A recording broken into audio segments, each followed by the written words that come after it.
Hello students, पिछले video में आपने पढ़ा कि भिन्न भिन्न आधार पर विलयन कितने प्रकार के हो सकते हैं।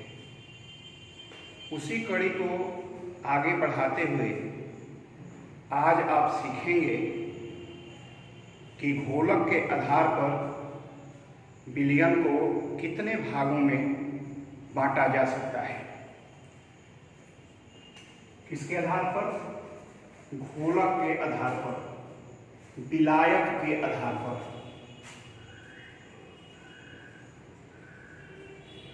घोलक के आधार पर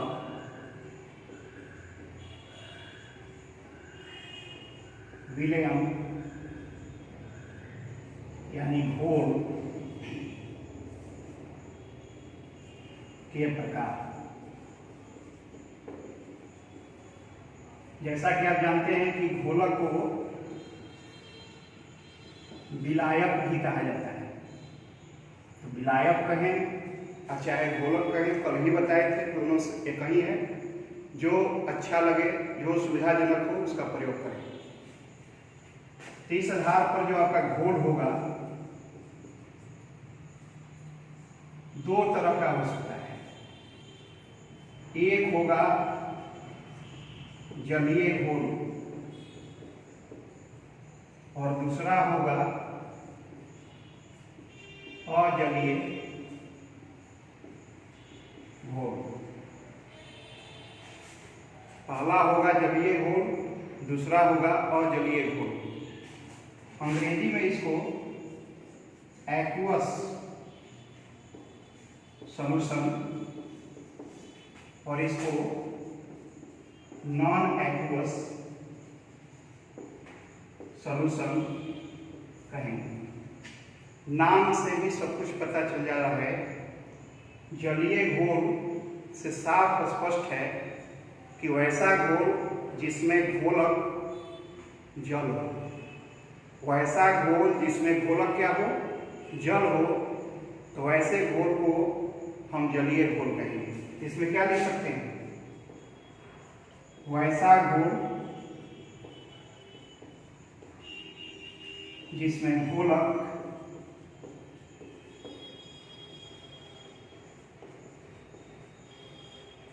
जल हो, उसको हम क्या कहेंगे? जलीय घोल। इसमें लिख सकते हैं वैसा घोल जिसमें घोलक के रूप में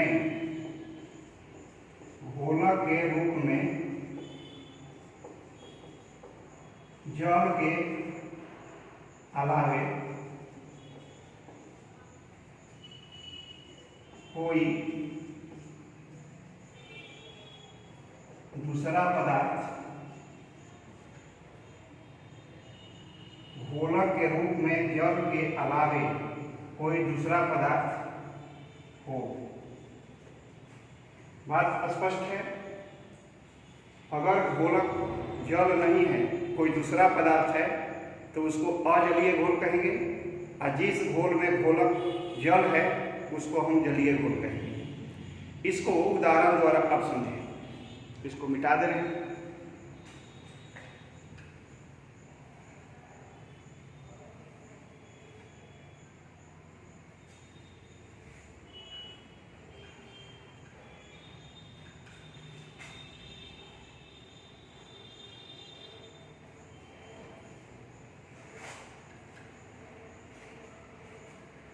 जैसे मैं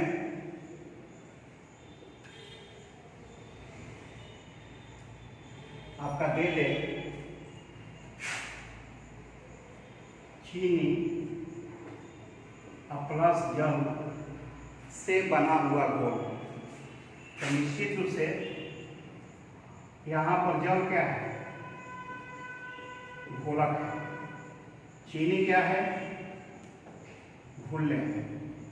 घुल्ले को आप जानते हैं विलेय भी कहते हैं और घोलक को विलायक भी कहते हैं। दोनों में से किसी का प्रयोग करें, घोलक चाहे विलायक। तो यहाँ जो घोल बनेगा वो निश्चित रूप से जलीय घोल कहलाएगा। लेकिन अगर हम लिख दें यहाँ पर कार्बन टेट्राक्लोराइड प्लस है बेंजीन, यानी कार्बन टेट्राक्लोराइड किसमें घुला हुआ है? बेंजीन में घुला हुआ है। बेंजीन यहाँ पर क्या है? घोलक है। तो निश्चित रूप से यह जो घोल बनेगा इन दोनों के मेल से वो कैसा घोल होगा? अजलीय घोल कहलाएगा। तो आप समझ गए कि जलीय घोल किसको कहेंगे, अजलीय घोल किसको कहेंगे। इसमें ज़्यादा दिमाग खर्च नहीं करना है। जलीय जिसमें जल हो घोलक के रूप में, अजलीय जिसमें जल नहीं हो घोलक के रूप में। ठीक है। अब हम चर्चा करेंगे जो काफ़ी महत्वपूर्ण भी है, घोल के सांद्रता के ऊपर, यानी घोल के सांद्रण से आप क्या समझते हैं? सांद्रण या सांद्रता दोनों एक ही टर्म है, सांद्रण कहिए चाहे सांद्रता कहिए। तो हम अगला टॉपिक डिस्कस करेंगे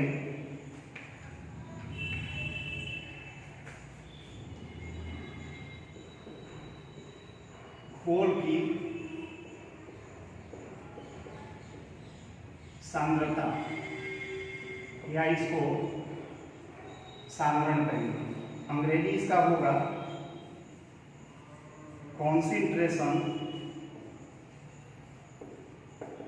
of A solution, concentration of solution. अब इसको डिफाइन कर लें। देखिए, जहाँ भी सांद्रण अगर टर्म आता हो तो आपको सीधा समझ जाना चाहिए कि इसका संबंध है घुल्य की मात्रा से है। अगर इसको परिभाषित करना हो तो बहुत ही आराम से आप कर सकते हैं। किसी घोल के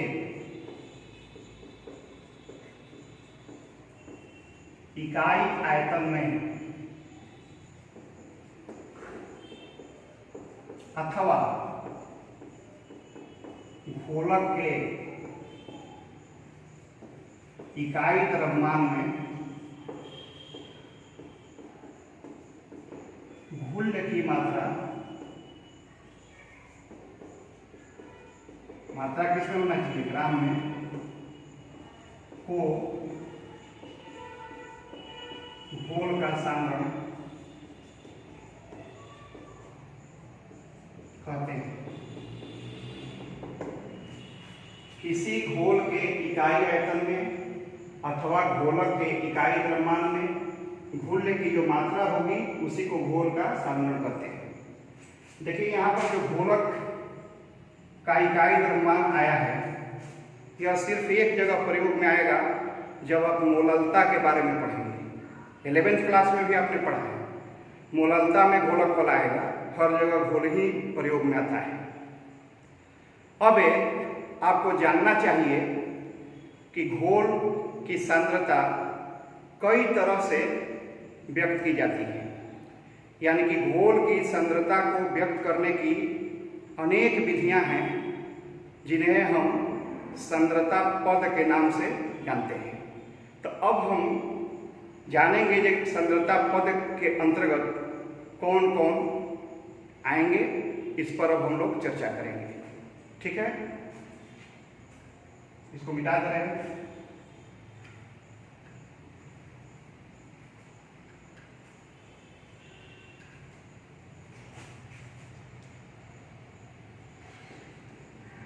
सांद्रता पद, इसको हम कहेंगे अंग्रेजी में कॉन्सेंट्रेशन टर्म्स। देखिए, आपके सिलेबस में क्या क्या पढ़ना है। पहला आपको पढ़ना पड़ेगा प्रतिशतता,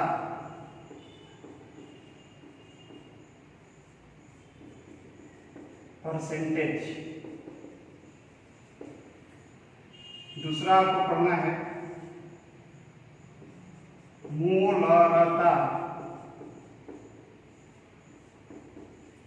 मोलारिटी, मोलारिटी। तीसरा मोलरता, इसका इंग्लिश होगा मोलारिटी। चौथा मोल प्रभाज,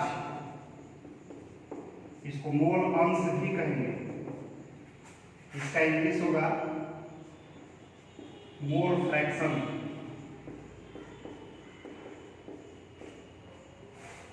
पांचवा ppm, पूरा इसका हो जाएगा पार्ट्स पर मिलियन। हिंदी में लिखेंगे भाग प्रति 10 लाख। और छठा पढ़ेंगे सामान्यता, या इसको नॉर्मलता भी कहते हैं, इसका इंग्लिश होगा नॉर्मलिटी। ठीक है, तो कुल मिलाकर के साधारण पद के अंतर्गत 6 चीजें पढ़ने के लिए मिलेगा। क्या क्या मिलेगा? प्रतिशतता, मोलरता, मोलरता, मोल प्रभाज, ठीक है ना, ppm और सामान्यता। 11th क्लास में भी आपने इसको पढ़ा है, लेकिन हो सकता है कि आप भूल गए हैं। अब एक एक करके आप जानने का प्रयास करें। ठीक है, तो पहले हम प्रतिशतता से शुरू कर रहे हैं। किससे? प्रतिशतता।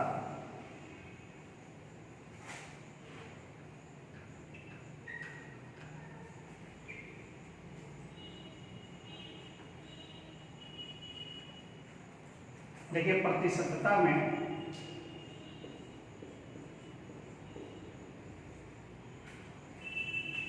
तीन चीजें आपको सीखना है।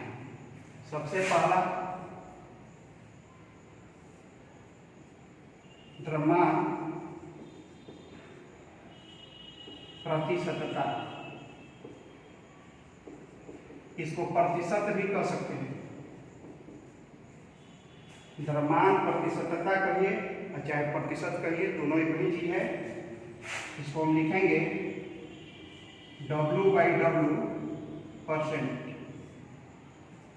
दूसरा आपको पढ़ना है आयतन प्रतिशतता,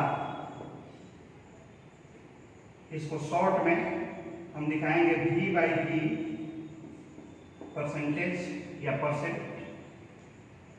और तीसरा आपको पढ़ना है 3 नंबर में, यहाँ पर हम दिखा दे रहे हैं, ये फर्स्ट हो गया, ये आपका सेकेंड हो गया, और यहाँ पर थर्ड। द्रव्यमान आयतन प्रतिशतता, इसको हम लिखेंगे शॉर्टकट तरीका से W/V %। कुल मिलाकर के प्रतिशतता के अंतर्गत 3 चीजें आपको सीखने के लिए मिलेंगी। सबसे पहले द्रव्यमान प्रतिशतता, दूसरा है आपका आयतन प्रतिशतता, और तीसरा है द्रव्यमान आयतन प्रतिशतता। द्रव्यमान प्रतिशतता को W/W %, आयतन प्रतिशतता को V/V % या परसेंटेज, दोनों में से कोई कहिए, V/V %, और द्रव्यमान आयतन प्रतिशतता को W/V % के द्वारा दिखाया जाता है। अब हम चर्चा करें द्रव्यमान प्रतिशत पर, यानी द्रव्यमान प्रतिशतता पर। डालिए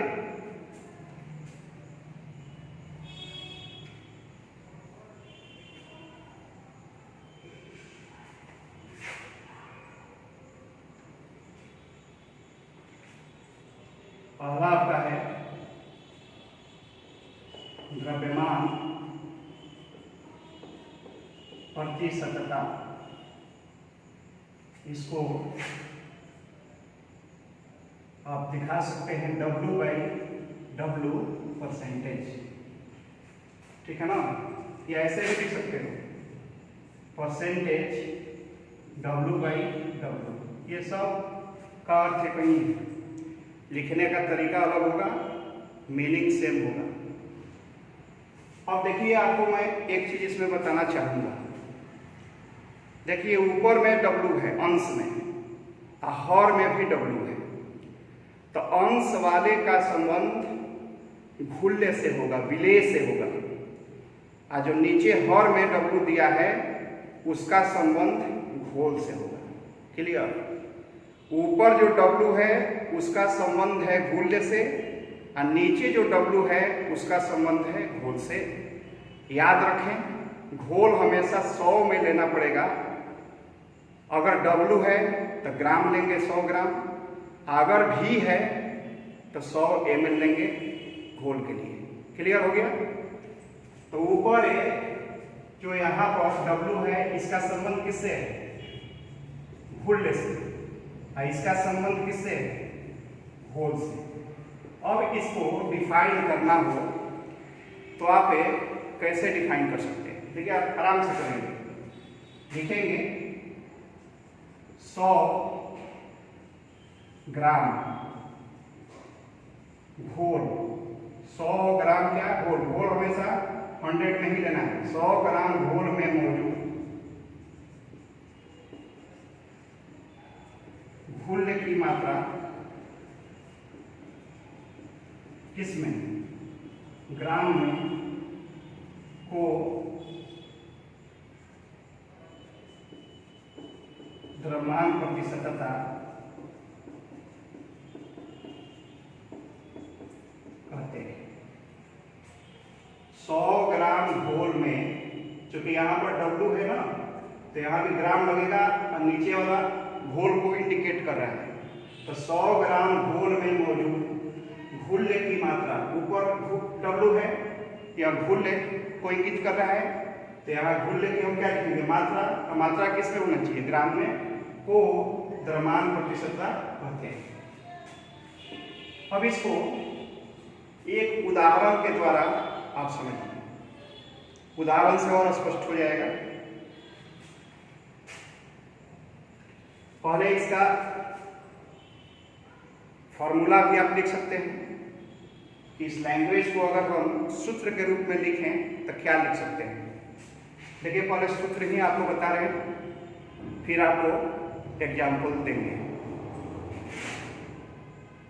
W/W परसेंट बराबर होगा घुल्य का भार। भार माने द्रव्यमान। केमिस्ट्री में भार और द्रव्यमान में कोई अंतर नहीं है। आप द्रव्यमान के जगह पर भार लिखिए, भार के जगह पर द्रव्यमान लिखिए, दोनों चलेगा।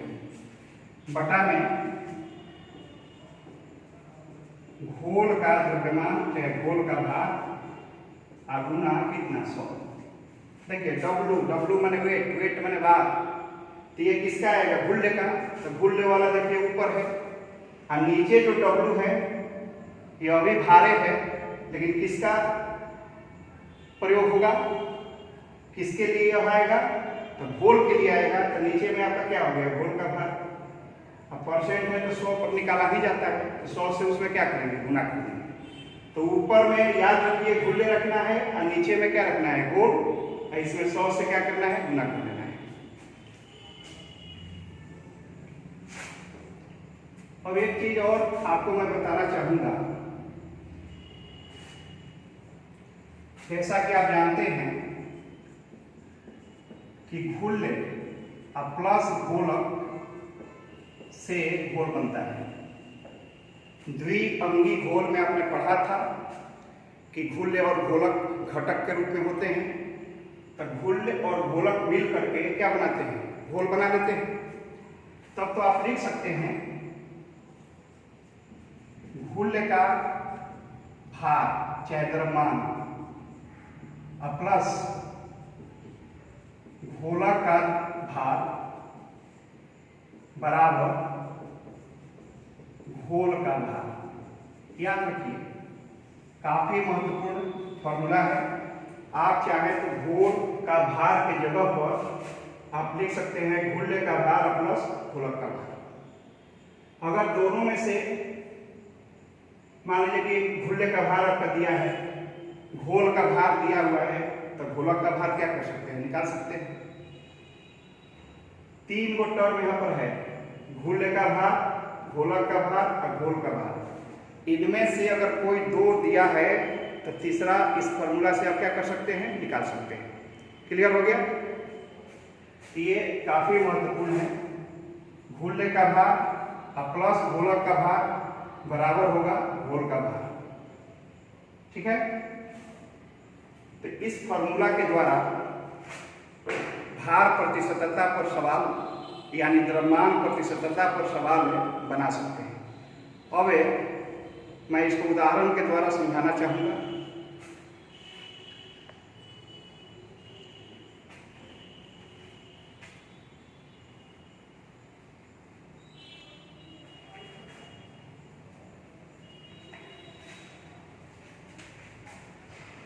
देखिए, जैसे में आपका दिया है 10% W/W चीनी घोल, या आपका दे दे 10% चीनी घोल और यहाँ पर W/W, या दे दे 10% चीनी घोल, अब ब्रैकेट में लिख दे भार के अनुसार। ठीक है? तीनों का जो अर्थ है वो आपका एक ही होगा। लिखने का तरीका भले अलग अलग है, लेकिन अर्थ में तीनों एक ही है। तीनों का अर्थ क्या है? सेम है। अब हम अर्थ जानेंगे कि अगर ऐसा कुछ दिया हुआ है तो इसका अर्थ है क्या होगा। ठीक है? देखिए, दे दिया आपका 10% W/W, ठीक है ना, चीनी घोल। इसका अर्थ क्या होगा? का अर्थ है, अब बताइए कि W यहाँ किसके लिए है? घुल्ले के लिए। ठीक है? और यहाँ पर W किसके लिए है? घोल के लिए। नीचे वाला W घोल को बता रहा है और ऊपर वाला W घुल्ले के बारे में बता रहा है। ठीक है? 10% का मतलब क्या होता है? 10/100। ये आपका W है और ये भी W है। तो यह बता रहा है घुल्ले के बारे में और यह बता रहा है घोल के बारे में। तो क्या लिखेंगे यहाँ पर? 10 में ग्राम जोड़ेंगे ना, 10 ग्राम क्या? घुल। अब घुल के रूप में यहाँ पर कौन है? चीनी, माने 10 ग्राम चीनी। अब घोल कितना होगा? 100 ग्राम घोल।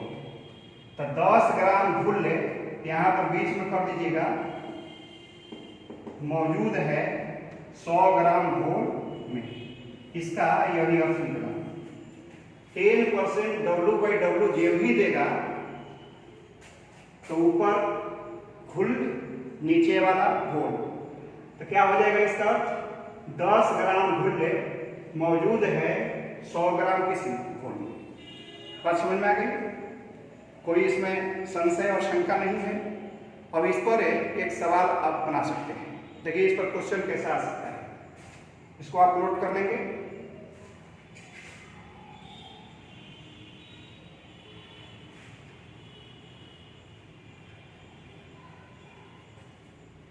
इसको भी मिटा दिया।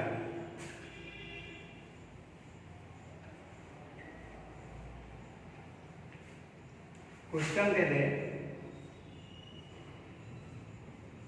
10 ग्राम यूरिया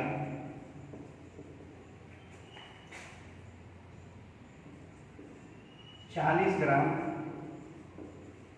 जल में घुला है। यूरिया का द्रव्यमान प्रतिशत निकालें। क्वेश्चन ऐसा कुछ दिया हुआ है, तो आपको कुछ नहीं करना है, यहाँ पर घुल्ले कर लीजिए, घुल्ले का भार, यहाँ कर लीजिए घोलक का भार, और यहाँ कर लीजिए घोल का भार। अब क्वेश्चन में देखिए यूरिया यहाँ पर क्या है, यूरिया घुल्ले है, इसका भार कितना दिया है 10 ग्राम, ठीक है। जल यहाँ पर क्या है, जल आपका घोलक है और इसका भार कितना दिया है 40 ग्राम, नोट कर लेंगे। और घोल का भार आसानी से निकाल सकते हैं, घोल के भार में घोलक का भार अगर जोड़ देंगे, ऐड कर देंगे तो घोल का भार निकल जाएगा। तो कितना हो जाएगा 10 + 40 ग्राम, 50 ग्राम। अब फॉर्मूला लगा दीजिए, W/W प्रतिशत बराबर क्या होता है, घुलने का भार, W माने भार हो गया, यहाँ पर घुलने कर दीजिए, अंग्रेजी मत लिखिए, W घुलने माने घुलने का भार और बटा में W घोल, घोल का भार, W माने भार, घोल का भार और गुना 100। तो घुलने का भार कितना है 10 और घोल का भार कितना है 50 और गुना कितना हो गया 100। ये कट जाएगा तो से कम परसेंट आ जाएगा, फट से 20% आंसर आएगा, बिना दिमाग पर प्रेशर दिए हुए। एकदम आसान है, आसानी से निकाल सकते हैं। अब हम समझ रहे हैं कि समझ गए होंगे कि W/W परसेंट क्या है, उस पर सवाल कैसे बनाएंगे। इसको मिटा देते हैं।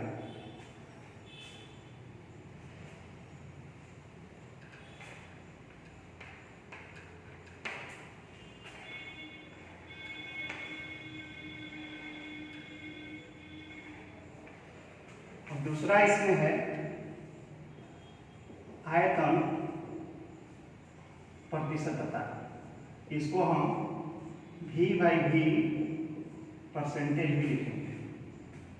आयतन प्रतिशतता, इसको यह किसके लिए आएगा, यह आएगा घुलने के लिए, और यह किसके लिए आएगा, घोल के लिए।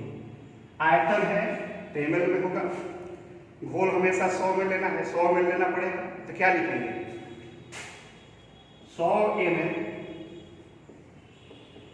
घोल में, यहां से शुरू, नीचे से शुरू करिए, 100 ml घोल में मौजूद घुल्ले का आयतन किसमें होना चाहिए, एमएल में, को क्या कहते हैं, आयतन प्रतिशतता कहते हैं। फिर से 100 ml घोल में मौजूद घुल्ले का आयतन किसमें, एमएल में, को आयतन प्रतिशतता कहते हैं। अब इसको फॉर्मूला के रूप में लिखना है, V/V परसेंट बराबर क्या होगा, घुल्ले का आयतन बटा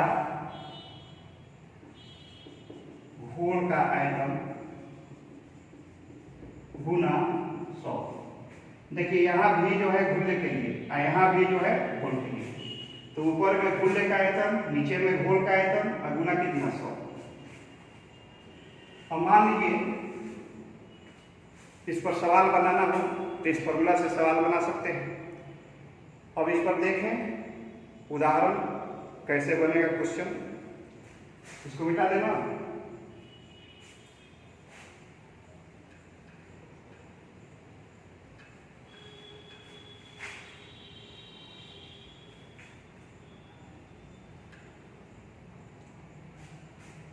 एक चीज और नोट कर लें,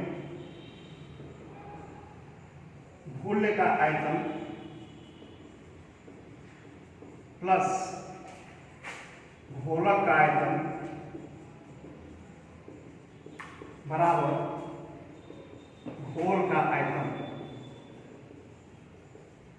जैसे द्रव्यमान निकलता है घोल का, वैसे आयतन भी जोड़ करके क्या कर सकते हैं, निकाल सकते हैं। अब एक उदाहरण ले लें। जैसे मान लीजिए दे दिया 5% एथेनॉल घोल, और यहां पर दे दिया ब्रैकेट में V/V। तो इसका अर्थ क्या होगा? कोई पूछेगा कि घोल का अर्थ है बताएं। कोई आपसे क्वेश्चन पूछ दिया कि 5% V/V एथेनॉल घोल का अर्थ बताएं। कोई स्टूडेंट आसानी से बता सकता है अगर जो हम कह रहे हैं उस पर ध्यान देगा तो। बताइए कि ऊपर घुल, नीचे घोल, 5% माने 5/100 हो जाएगा। तो 5 किसके लिए आएगा? घुल्ले के लिए। घुल्ले में कौन है? एथेनॉल है। तो इसका आंसर में क्या होगा बोलिए? 5 ग्राम लिखिएगा तो गलत, ml लिखना होगा, क्योंकि ऊपर में देखिए V दिया है, V माने ml आयतन। तो 5 ml एथेनॉल मौजूद है कितना ml घोल में? तो 100 कहना होगा, नीचे वाला हमेशा 100 में होगा। 100 ml घोल में 100 ग्राम नहीं लिख सकते हैं, क्योंकि नीचे भी V है। तो नीचे वाला आपका घोल हो गया 100 ml, और ऊपर भी है तो ऊपर वाला भी हो गया ml में 5 ml। 5% दिया हुआ है, इसका अर्थ यही निकलेगा। क्वेश्चन आपका दे दे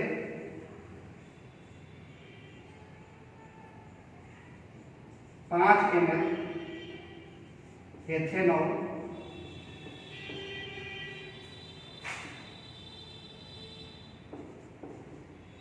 45 ml, चाहे जो भी लिखना है 55 पर, जो लेना है आप आयतन ले सकते हैं। जैसे मान लीजिए कि यहाँ पर हम कर दिए 20 ml एथेनॉल, ठीक है। 80 ml जल में घुला है।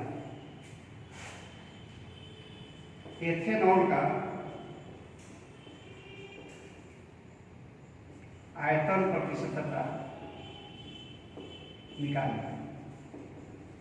क्या फॉर्मूला है? V/V% बराबर घुल्ले का आयतन। तो घुल्ले के रूप में कौन है? एथेनॉल, ये आपका घुल्ले है।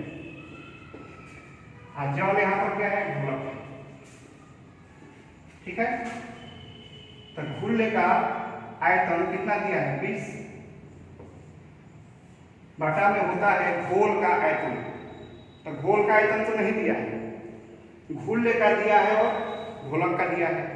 तो घुल्ले और घोलक को जोड़ देंगे तो घोल का निकल जाएगा ना। तो क्या लिखेंगे? घुल्ले का आयतन प्लस घोलक का आयतन इनटू कितना? 100। ये कट जाएगा, क परसेंट हो जाएगा? 20%। हटा दें।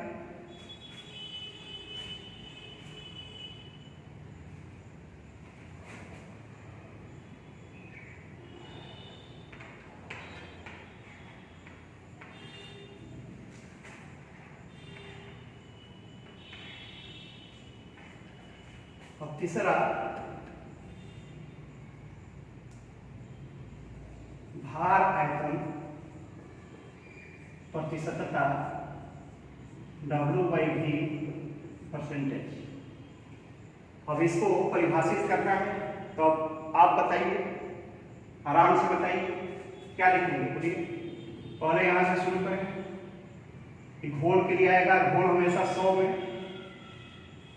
100 ml घोल में मौजूद घुल्ले की मात्रा, मात्रा माने भार, ऊपर में क्या है W, और W का संबंध किससे होता है? घुल्य से। तो यहाँ मात्रा का प्रयोग करेंगे। आयतन में लिखिएगा, घुल्य की मात्रा किस में? ग्राम में। को W बाई क्या कहते हैं? V प्रतिशतता कहते हैं। W बाई V प्रतिशतता के लिए फॉर्मूला क्या हो सकता है? देखिए ऊपर W है घुल्य के लिए, घुल्य का भाग चाहे द्रव्यमान बटा में नीचे घोल को बता रहा है, तो घोल का क्या लिखेंगे? V है तो आयतन गुना कितना? 100। इस फॉर्मूला से आप इस पर सवाल बना सकते हैं। और एग्जाम्पल देखिए,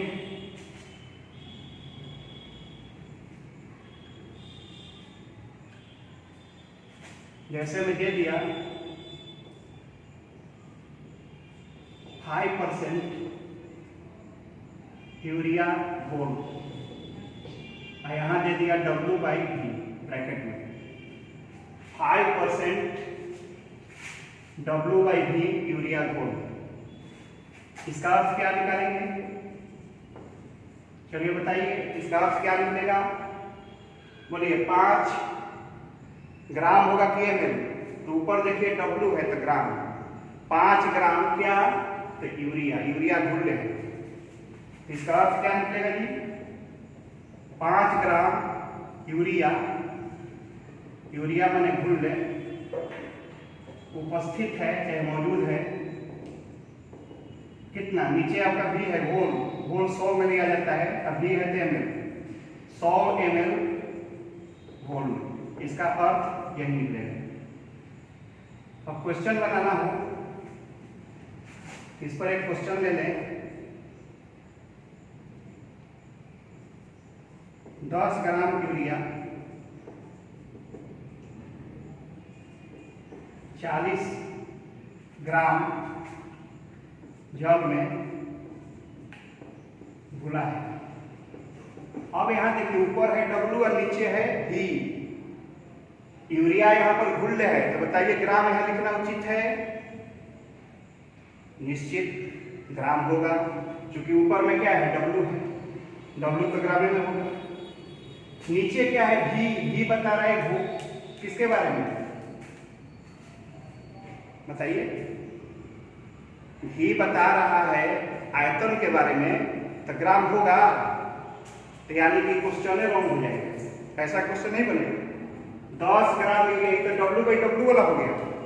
तो 10 ग्राम यूरिया यहां पर हम लिख दे रहे हैं 100 ml, किसमें?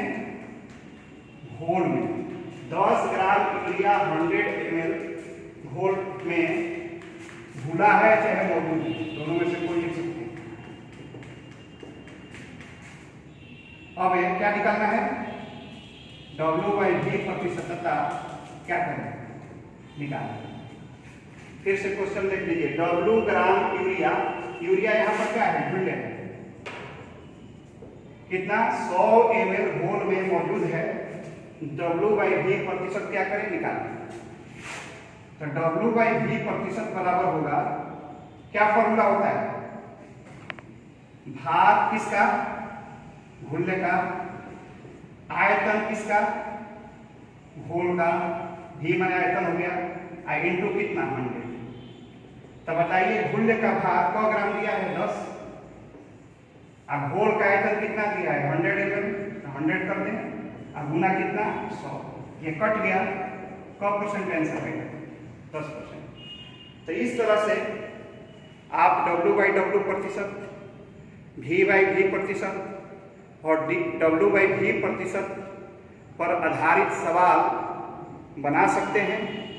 फॉर्मूला लिखना भी आसान है, उसका परिभाषा देना भी आसान है।